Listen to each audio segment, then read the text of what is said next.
So heat equation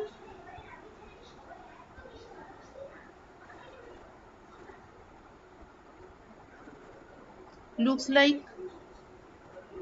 কোনো একটা function আছে যেটা স্পেসেরও ফাংশন টাইমেরও ফাংশন। হিট ইকুয়েশন মানে কি, একটা রড, তার একটা প্রান্তে আমি হিট করছি,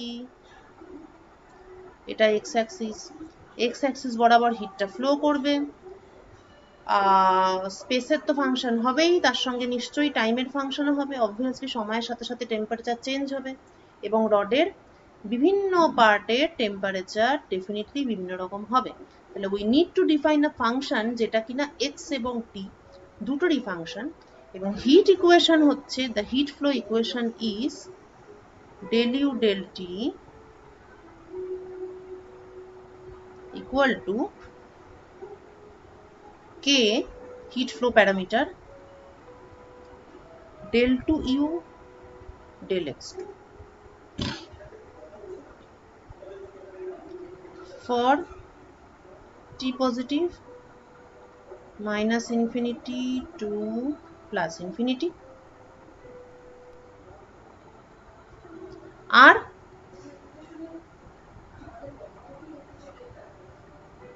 the boundary condition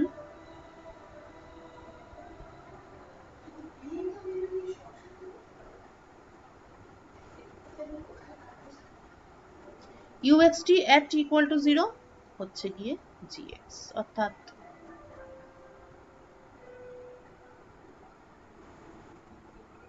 ux 0 is gx। ঠিক আছে, তো এই বাউন্ডারি কন্ডিশন দিয়ে দিয়েছে, এই ইকুয়েশন বলে দিয়েছে। Now we will solve this equation. এটাকে অনেকভাবেই করা যায়, সেপারেশন অফ ভেরিয়েবলস স্পেশালি, কিন্তু আমরা এখানে এটাকে সলভ করব ইউজিং ফুরিয়ার ট্রান্সফর্ম। তাহলে প্রথমেই অরিজিনাল যে হিট ইকুয়েশন আছে সেটাকে রিয়েল স্পেস থেকে ফুরিয়ার স্পেসে নিয়ে যাব। রিয়েল স্পেসে আমরা থাকবোই না, দেখা যাক ফুরিয়ার স্পেসে অঙ্কটা আরো ভালো দেখতে হয় কিনা। তো ইউ এক্স টি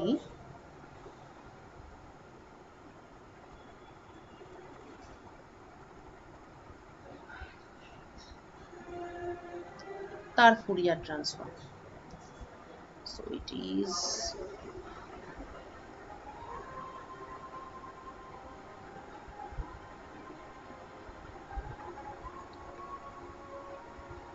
এই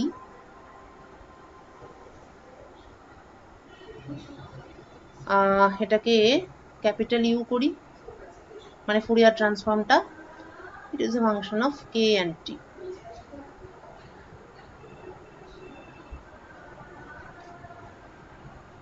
এবার আমার হিট ইকুয়েশন কি ছিল,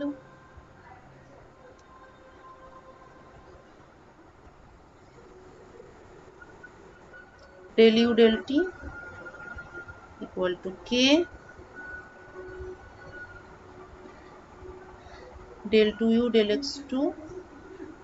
এই এবার উভয় পক্ষের আমরা ফুরিয়ার ট্রান্সফর্ম নেব। ব্যাপারটা এমন হলো যে Fourier transform of del u del t, Fourier transform of del 2u del x2। আচ্ছা, Fourier transform of del u del t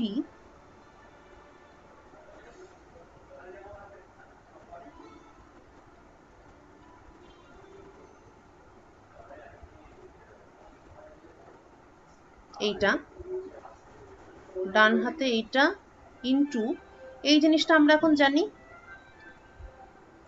property of Fourier transform F double dash x এর Fourier transform হচ্ছে just minus k square দিয়ে গুণ করে দিতে হয়। তাহলে আমরা গুণ করে দিই, মাইনাস কে স্কোয়ার এই, আচ্ছা, এবার এইখানে দেখ ডেল ডেল টি, এখানে ভেরিয়েবলটা শুধুমাত্র এক্স, তাহলে এখানে ডেল ডেল টিটা ডেফিনেটলি বাইরে বেরিয়ে আসতে পারে, আর ভেতরে শুধু এই জিনিসগুলো থেকে যাবে।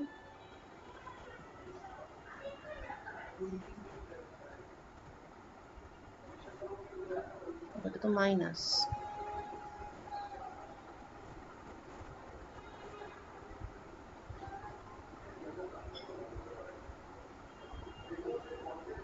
এই হলো। এবার এই পোর্শনটা কি?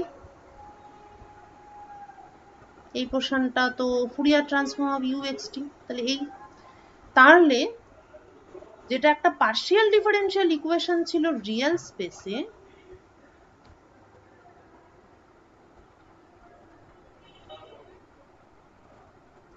সেটাই ফুরিয়ার স্পেসে হয়ে গেল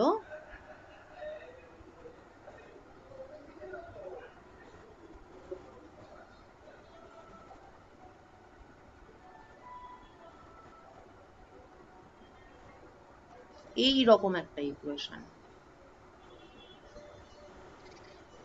যেটা কিনা ডাইরেক্টলি সলভেবল, তাই না? এক্ষুনি সলভ করা যাবে এটা। ও, এটা আমি উল্টো লিখে দিলাম।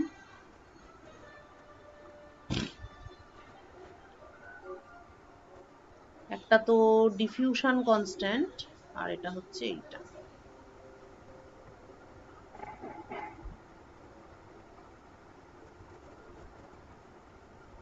ঠিক, তাহলে এটাকে আমি যদি ডাইরেক্টলি সলভ করি,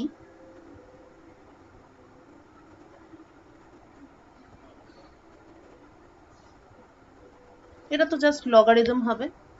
So solving these,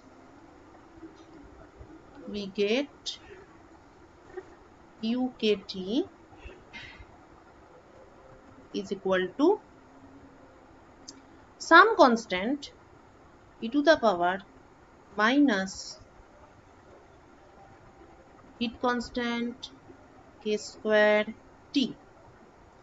এবার এই যে সাম কনস্ট্যান্ট, এটা কিন্তু পিওরলি কনস্ট্যান্ট হবে না, কারণ মনে রাখতে হবে যে এখানে শুধুমাত্র টাইমটা হচ্ছে ভেরিয়েবল, টাইমের রেসপেক্টে এখানে ইন্টিগ্রেট করা হয়েছে, অথচ ইউ এর মধ্যে কিন্তু দুটো জিনিস আছে, একটা কে আছে, একটা টি আছে। তার মানে সামনের যে কনস্ট্যান্টটা, সেটা পিওরলি কনস্ট্যান্ট না হয়ে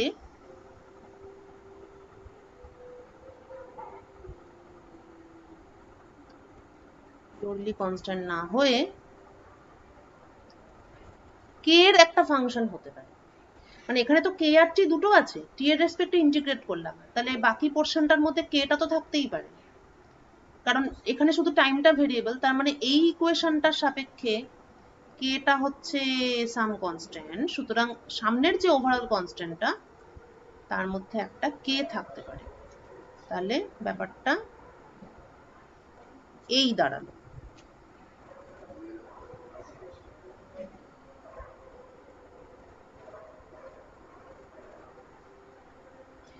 এবার একটা বাউন্ডারি কন্ডিশন বলে দিয়েছিল,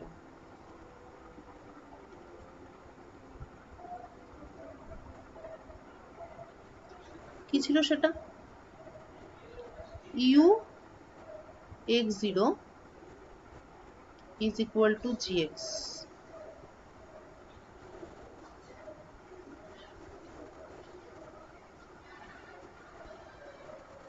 তাহলে এটার ফুরিয়ার ট্রান্সফর্ম যদি উভয় পক্ষে নেওয়া হয়, তাহলে u k0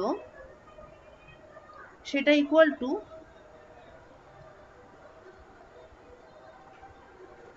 gx এর ফুরিয়ার ট্রান্সফর্ম হবে, অর্থাৎ x এর বদলে k হয়ে যাবে, আর g এর বদলে ধরা যাক এটা হচ্ছে আমার ফুরিয়ার ট্রান্সফর্মটা। তা এই বাউন্ডারি কন্ডিশনটা আমি এখন এখানে অ্যাপ্লাই করতে পারি। সো ইউ কে 0 মানে অ্যাকর্ডিং টু দিস ইকুয়েশন এইটা, this is equal to ck into 1, মানে আমি টাইমের জায়গায় 0 বসালাম, আবার সেইটা ইকুয়াল টু আমাদের বলে দেওয়া বাউন্ডারি কন্ডিশন অনুযায়ী সেটা ইজ ইকুয়াল টু জিকে। তার মানে এফেক্টিভলি আমার ইউ কে টি দাঁড়াচ্ছে gk e to the power minus k square t।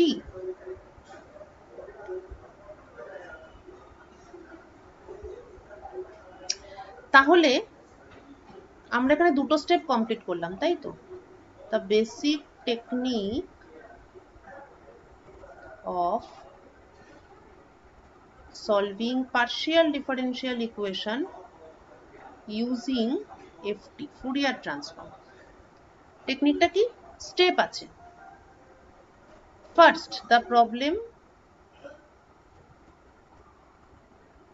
মানে হচ্ছে the equation, partial differential equation in real space। Step 1 হচ্ছে ফুরিয়ার ট্রান্সফর্মের সাহায্যে partial differential equation in Fourier space করতে হবে। রিয়েল স্পেসের ইকুয়েশনটাকে ফুরিয়ার স্পেসের ইকুয়েশনে কনভার্ট করতে হবে। আমাদের এই প্রবলেমটার ক্ষেত্রে del u del t equal two k del 2u del x2 ছিল, যেটাকে আমরা ফুরিয়ার ট্রান্সফর্মের সাহায্যে আর del u del t equal to minus k square u এইটাতে কনভার্ট করেছি। তারপরে কি করতে হবে? সলভ করে সলিউশন ইন ফুরিয়ার স্পেস পেতে হবে, যেটা আমরা এখানে পেয়েছি কি না gk e to the power minus k square t। তারপর এটাকে আবার ইনভার্স ফুরিয়ার ট্রান্সফর্ম করে সলিউশন ইন রিয়েল স্পেসে আনতে হবে। এই পার্টটাই আমাদের বাকি আছে। এখন প্রশ্ন হচ্ছে এই পার্শিয়াল ডিফারেন্সিয়াল ইকুয়েশনকে ডাইরেক্টলি সলভ করে আমরা we could have obtained the solution in real space, but মানে অনেক, যেমন এই প্রবলেমটার ক্ষেত্রে তুই ট্রাই করে দেখিস, it will be much more difficult. তার থেকে এটা অনেক বেশি সহজ। তাহলে এখন আমাদের কাজ যেটা পড়ে রইল, এটা হচ্ছে আমাদেরকে ইনভার্স ফুরিয়ার ট্রান্সফর্ম করতে হবে, করে রিয়েল স্পেস সলিউশনে আসতে হবে। কিন্তু সেই পার্টটা কি পরের দিন করব?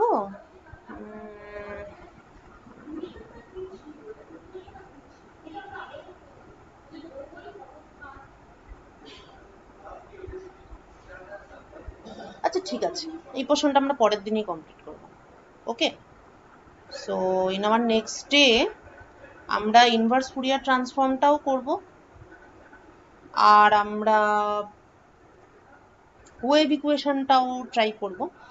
আর এটা তুইও একটু ট্রাই করতে পারিস, বুঝেছিস? মানে এটা তো একটা গসিয়ান, এর মধ্যে অবশ্য দুটো পার্ট আছে, মানে এখানে অ্যাকচুয়ালি দুটো ফাংশনের প্রোডাক্ট আছে। মানে এটা তো আমরা ফুরিয়ার ট্রান্সফর্মে জানি যে এফটি তার ফুরিয়ার ট্রান্সফর্ম করলে এফ ওমেগা, আবার তার ইনভার্স ফুরিয়ার ট্রান্সফর্ম করলে এফটি পাওয়া যায়। কিন্তু এখানে আমরা g k e to the power minus k square t, so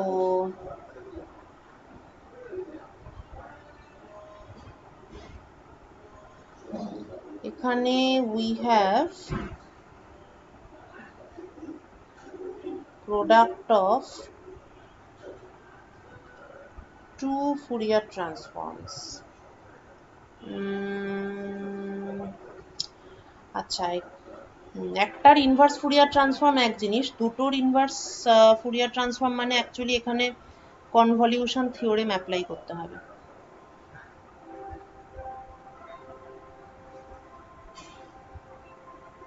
convolution theorem আমি পড়াইনি এখনো, না? ঠিক আছে, নেক্সট ক্লাসে কনভলিউশন থিওরেম পড়িয়ে এইটা করব, আর তারপরে ওয়েভ ইকুয়েশনটাও করে নেব নেক্সট ক্লাসে। ঠিক আছে, ওকে, আজকে এতটাই।